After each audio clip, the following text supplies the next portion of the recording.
Hello everyone and welcome back to my channel, or welcome if you're new around here. This is a series that I like to call Fieldwork Reflections, and basically what I'm going to be doing is going through all of the different fieldwork and interviews that I did during the cosplay research element and kind of telling you about them and what I think about them and some of the stuff that I found out, and I'm hoping that you find it as interesting as I do. This is all in lead up of me actually writing the book. The manuscript is due into the publisher in August, so that's around the time that this will finish, and I'll start doing something else to show you the lead up to the actual publication part. But those are kind of two different mindsets, so I'm showing you the mindset of the writing part. So today I'm talking about a particular theme. Up until now, I've talked a lot about the actual process of doing the research and some of the data information or the way I have structured things or the way I organize all my notes. But now we get to actually get into the meat and the beauty of everything that I've been doing and what makes cosplay so fascinating to me. And today we're going to talk about the idea of performance. Now, I've been using the word performance in the research, and I'll be honest, I don't know if it's the perfect word. I think a lot of cosplayers that I spoke to think it is the exact perfect word, but there were also a lot of cosplayers who kind of disagreed with that notion a little bit. So the people who really liked the word performance actually compared themselves to actors a lot. So the process of doing cosplay was being compared positively to acting and what actors do. In fact, quite a lot of them who did this and viewed things this way also then talked about how they had an acting background or they had done things a lot in stage performances. Although there was one person that worked in theater and completely rejected the idea of doing a lot of performance because they didn't like that. They wanted to kind of be doing cosplay to get away from that. So, not everyone agreed with this notion, but a lot of the people who liked the word performance and the fact that it was performance tended to think of it positively and seeing acting as a kind of positive relationship to cosplay. There are different performances that we can talk about when it comes to cosplay. So there is the character performance. So you kind of acting out the character when you're in your costume. Particularly what I mean by this is when you are not taking a photo or being recorded for something. You are just hanging out at a con or with your friends and you're kind of performing out the character that you are dressed as. The second type of performance is photography performance. So this would be the performance of, say, and I say photography, but I think it can be any kind of recorded medium. So if you are posing for a photograph, if you are being recorded for a cinematography thing, or if you are filming yourself for like a TikTok or something like that, that's kind of a separate level of performance. So that's that's what I'm calling photography performance. And then the third performance is for actual competitions or masquerades. So when you are on stage and you are being asked to do some type of performance in cosplay for this particular event. I am not going to be talking about that third one. Primarily because I think that kind of falls into a whole separate category of talking about competitions and masquerades and stuff like that, which we may or may not do in a future episode. I haven't decided yet, but I just don't think it's quite what I'm talking about here. So today we're going to focus on the other two, so the character performance and the photography performance. So let's talk about character performance first.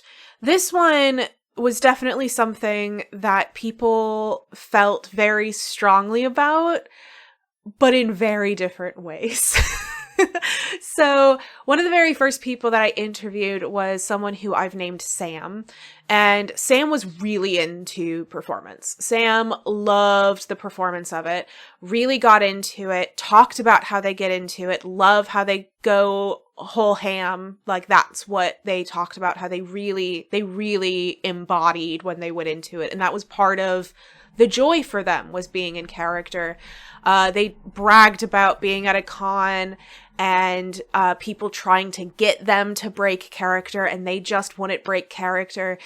So these were things that they were reflecting on very positively. So this was kind of an extreme example probably of somebody who does character performance. They really embodied it, really loved it, really lived their character when they were doing cosplay.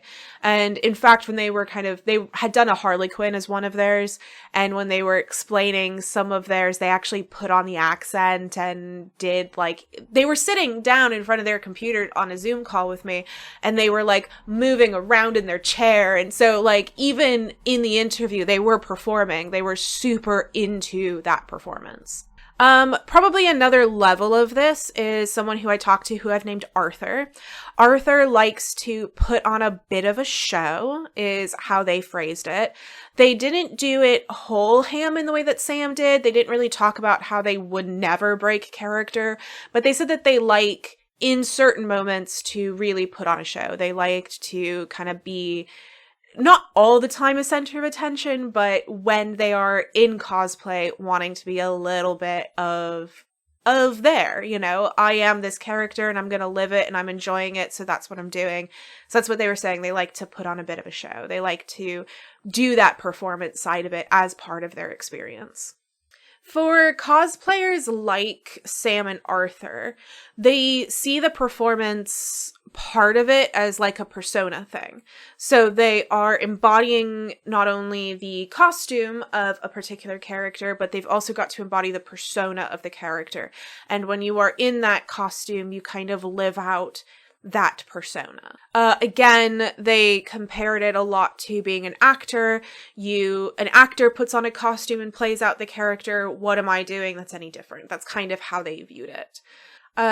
Adrian, who's another person I talked to, they talked about how they liked to do the performance. They really loved it. They liked to do the same thing. It sounded a little bit more akin to Arthur, where it wasn't like a full whole ham. It was more of just in moments.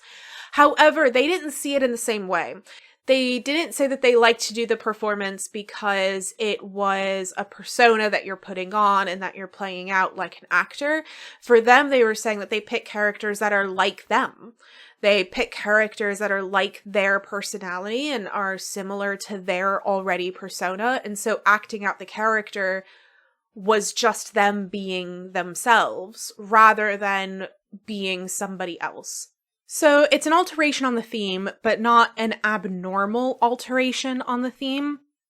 In fact, there were quite a few people who I talked to that talked about that blurringness of you are playing a character that you pick who is similar to yourself in order to be more like yourself while being someone else.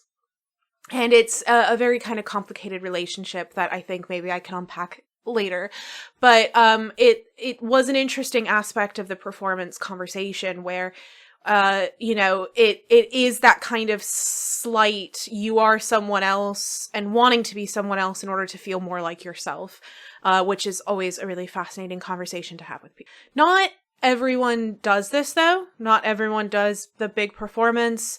Not everyone goes as ham. Not everyone even goes slightly. Not everyone likes to put on a show, as Arthur put it. So some people like to just kind of be in costume and not act out at all. So there were a couple of different people that I talked to that kind of rejected this. Some people rejected it fully, kind of saying that they didn't really like when other people did it. One person used the word cringe to talk about seeing other people acting as Sam did. They didn't really like it. They thought it was silly and stupid kind of attitude. Other people kind of went, there's a place for that and they do that and that's them and that's fine and that makes them happy, but that's not me. That was most of the people that I spoke to who fell into this category of not liking performance. Most of them were of the thing of they can do that. That's great for them. But that's not me. So not everyone does the big performance thing. However, it is important to note that there is this distinction of different cosplayers and even some cosplayers going, that's that type of cosplayer. That's not my type of cosplay. So different types of cosplay and experiences within the costume that people are interacting with. So let's talk about photography performance real quick. This is slightly akin to character performance, but only when a camera comes out. And I think there are a couple of different avenues of this. Obviously, when I was there, I was taking photos. I'm not a professional cosplay photographer. I'm not even a hobbyist cosplay photographer. I was just kind of taking pictures of people because I thought their costumes were cool, kind of thing. But even for that, if I whipped out my camera phone, or I typically brought my really nice camera that you are currently seeing me on right now, when I would bring those kinds of things, as soon as I would say, hey, do you mind if I take your photo? There would be an instant like, oh, let me go out of con-goer mentality and into the pose, you know? So there was a Bloodborne cosplayer at MegaCon who I thought was really cool. I think they were Bloodborne. They definitely looked Bloodborne if they weren't from Bloodborne. And when we asked for a photo, they instantly went into like holding a hammer and kind of sliding down like, like in a pose as if they're about to slam their hammer at somebody. So I thought that was really, it's like that kind of thing of before that, they were just kind of walking around and having a good time. And then suddenly it was like, oh yeah, here I am in character. So I always found that really fun to see when people kind of quickly shift from one persona, you can say, into another, which I always thought was kind of really fun to see. And it's very frequently seen.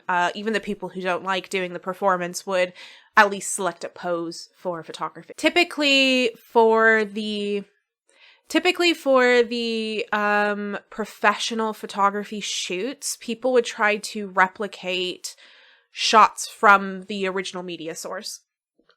So if you are playing an anime character, you might try to put in a pose that's very similar to what they do in the show. Or you might try to grab kind of promo material or a nice poster of the character that you really like, and you're going to try to replicate that shot, but with you as the character instead.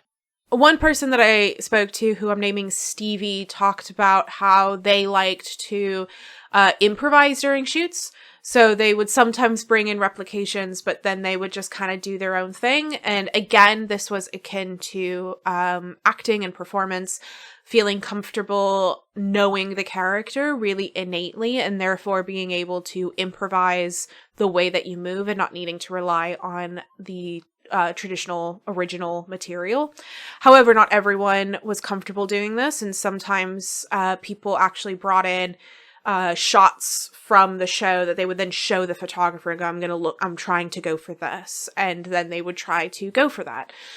So it's kind of interesting to see the different ways that people engage with photographers, and particularly the way they engage with setting up their shots in order to either replicate perfectly or put their own spin on things. Let's get into my academic analysis real quick. Obviously, I wasn't able to talk about all the different types of performance or even all of the different things that people had to say about performance. I'm just trying to not take like 30 years to talk about this, because I probably could talk about this for a very long time. However, let's talk a little bit about the analysis behind it and what I'm thinking about in regards to these things. So the primary thing that I've been thinking about is how it's kind of relating to very traditional performances. And by traditional performances, I'm thinking more of like real old school mythic and ritualistic performances, and how similar some of these avenues are. For a lot of these more traditional performances or religious performances, people talk about how the donning of the costume actually changes them as a person. And this is something that I'm seeing replicated in the way that people talk about cosplay more generally. But I think that this is also the way that they are performing and talking about performance is sometimes akin to this as well. But I didn't have the chance to kind of get into the intricacies of that. So instead, let's kind of talk a little bit about masked performances. There is a scholar by the name of A. David Napier who wrote a book on masked performances like in the 80s or something. I'll have it written below me somewhere. But basically the way that they talked about masks was that the mask is a moment of transgression, which I think is a really lovely phrase. Basically talking about how the mask is, and donning of the mask kind of shifts categories. So before the mask, you have the world of the divine as separate from the world of the human. And I'm using these phrases because this is the type of mask performances that David Napier was talking about, and I will relate that to cosplay in a second, I promise. But basically, that these were kind of separate worlds. When you don the mask, you are suddenly blurring those categories, because the person who's donning the mask is temporarily becoming that divine mythic figure, which means that the two figures are blurred. They are one at the same time. So basically, through that moment of ritual of the donning of the mask, the worlds that were once separate before the ritual are blurred and become the same, or at least kind of stacked in a weird, confusing Venn diagram way. And then after the ceremony, they remove the mask and it reverts back to the separate categories. So I mention this because I think that this is a really interesting way to think about cosplay. Not necessarily divine and non-divine, but rather thinking about categories of fiction and non-fiction, or quote-unquote reality. So typically we kind of categorize these things as very separate things, the fiction and the non-fiction, and these never the two shall meet. And people who think that they're kind of overlapping are people who are crazy, right? This is the way that we think about things in contemporary Western society. However, the act of cosplay temporarily brings the fictional to life. It's kind of what makes things really fun at a con. I was never a cosplayer prior to this. I probably won't continue, but that's a conversation for another time. And basically, one of the things that I've always really enjoyed about going to cons or being around my fandoms is that I got to see my fandoms alive. I got to see them around me. I got to see my favorite characters next to me in a way that just never happens because they're fictional. And they still are fictional because it's a cosplayer wearing them. But for that moment, that character is next to me. For that moment, I'm able to blur those categories. I'm able to recognize that it's my fictional character at the same time as recognizing that it's a non-fictional person wearing a costume. So you're able to hold both realities in your head at the same time. Just as a side note, there's a book by Michael Tossig called The Corn Wolf, and I would suggest that anyone read the first chapter of it. I can send it to you if you really want it for free, I promise. Because I think it's such an important chapter. It's a bit thick to read if you're not used to reading academic work. But what is beautiful about this work is that Michael Tossig talks about how the figure of the Corn Wolf, which is a mythic figure, is actually like 4 different things all at once. And that's not a confusing thing for the people talking about the Corn Wolf. We're able to hold a multitude of realities and understandings in our head all at once. And I think that's what's happening with cosplay in the same way that it's happening with the masked performance. We are able to understand that cosplayer is multiple things all at once. They are a person. They are a human being with their own history and their own background, and they just happen to be wearing a costume. However, they are also a character, and however, they are also a performer, and however, they are also, and they are also. And I think that's what's really lovely about what's happening. But basically, with performance, and this can kind of say that it's not that technically needing to happen with performance, the donning of the costume, blurring the boundaries. However, what I think performance does is that it is living out that understanding. So the people who really do perform and put on a bit of a show or refuse to break character are people who are feeling that blurring of the categories in a really strong inner sense. They're feeling that inside them on a really strong emotional level that then comes out in the performance. So I feel like I am temporarily this figure. I feel like I am really embodying them just by putting on this costume. I'm feeling these categories blurring, and therefore I want to express that in my performance. And that doesn't necessarily mean that the people who don't perform don't feel that, but I think they feel that in a very different way. So that's kind of my little take on performance, I think. I have a lot more to say, but I think that's my small little take for this moment. So I think that's it for today. That's my little brief insight into what I'm thinking about and working with, and potentially will write about performance in the book. I need to start writing it though, so I should probably go. I really enjoyed chatting about this. I hope you enjoyed it too. Let me know what you think in the comments and all of that kind of fun stuff. Next time I'll be talking about another theme, kind of doing something similar of going through all of this stuff and what I have to say about it. And yeah, I'm looking forward to it, and I will see you next time. Bye!